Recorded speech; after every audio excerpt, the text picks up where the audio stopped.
Ever get the feeling like, oh, the internet's just one giant sign this petition button? Mm-hmm.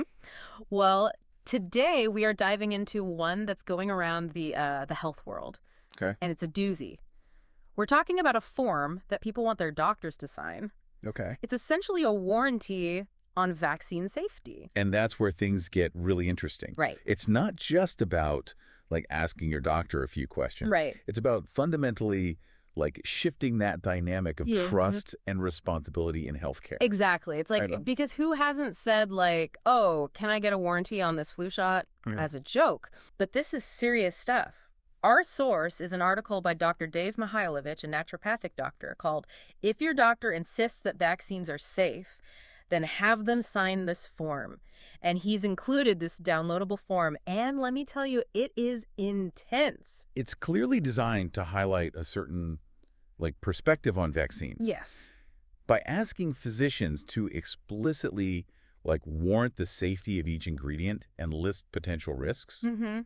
it implies a level of certainty Yeah. that's just not realistic in medicine. It's a lot. We're talking listing every single ingredient, and some vaccines have a lot. Right. Warranting their safety, declaring that you have personally investigated the Yeah. Vaccine Adverse Event Reporting System, VARS. And that's where this form, I think, goes beyond a simple request for information. It's almost asking doctors to take personal, like legal responsibility Yeah. for any potential issue that could ever arise Wow. from a vaccine. Which, let's be honest, that's a non-starter for most, if not all, physicians. Right. So is the goal here really to get signatures, or is something else going on?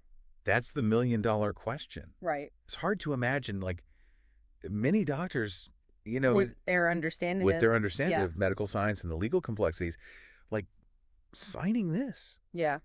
It feels more like a statement than like, I dare you to sign this, knowing full well they probably won't. Exactly. And in that way, it becomes a tool for individuals Right. to express, like, skepticism towards conventional medical views on Yeah. vaccines. Yeah. It's almost like this form acts as a litmus test, but not about the vaccines themselves, more about where someone stands on this whole debate and who they trust. You've hit the nail on the head. This form, whether intentionally or not, Yeah. taps into a deeper conversation about who has the authority Right. to define and guarantee safety in Yes. healthcare. Okay, so we've laid the groundwork. This form is intense, maybe even unrealistic. But what does it tell us about the people asking for it and the bigger anxieties at play here? It's about control. Yeah. Like when we feel uncertain, especially about our health, Right. we crave that sense of agency. Mm-hmm. And this form, in a way, offers that like illusion of control. It's like saying, if you're so sure, like, put your name on it. Right. But as we've said, medicine doesn't really work in absolutes. Right. So where does that leave people who are genuinely concerned and looking for reassurance? That's where it's crucial to distinguish between wanting information I think. and demanding certainty. Okay. You know, informed consent, which is brought up a lot Right. in these like discussions, Yeah. doesn't mean having every potential risk Right. like laid out in a legally binding contract. Right. It means understanding the benefits, Yeah. the risks as we currently understand them, Right. and engaging in like an open dialogue Sure. with your healthcare provider. And that's got to be tough these days. Talk about information overload. Right. Everyone's a doctor on the internet. It's overwhelming. How can people even begin to sift through it all when it comes to something as complex as vaccines? It's overwhelming, absolutely. But that's why it's more important than ever Yeah. to like develop those critical thinking skills. Easier said than done. I know. Right? Where do you even start? A good rule of thumb is to look at the source. Okay. Is it a well-established like medical institution, Mm-hmm. a government health organization, Okay. a peer-reviewed scientific journal? Mm-hmm. Those are going to be more reliable than, say, a random blog post Yeah. or social media thread. Okay. What about those personal stories you see everywhere online? Oh, yeah. My aunt's hairdresser. My aunt's hairdresser's cousin got this vaccine. Right, right. Oh. Anecdotes can be powerful, but they don't equal data. Just because something happened after someone got a vaccine Right. doesn't mean the vaccine caused it. Right. That's where understanding things like Yeah. the VA-ERS system, which the form mentions, comes in. Right, because that seems to be a big one for folks who are, Huge. yeah. Skeptical. Yeah, VA-ERS is essentially a database where anyone can report any health issue Mm. they experience after receiving a vaccine. Okay. It's a valuable tool for researchers, Okay. but it's important to remember that correlation does not equal causation. So just because someone reports, say, a headache after a vaccine doesn't mean the vaccine caused the headache. Exactly. They could have had a headache anyway, or it Yeah. could be completely unrelated. Right. That's why VAERS data is carefully analyzed by experts. Who are looking for, like, patterns Okay. and potential, like, red flags, Okay. not just individual reports. So it's more nuanced than some of the information circulating online might suggest. Way more nuanced. Okay. Way more nuanced. And that's why, going back to those credible sources, Right. the CDC, Mm-hmm.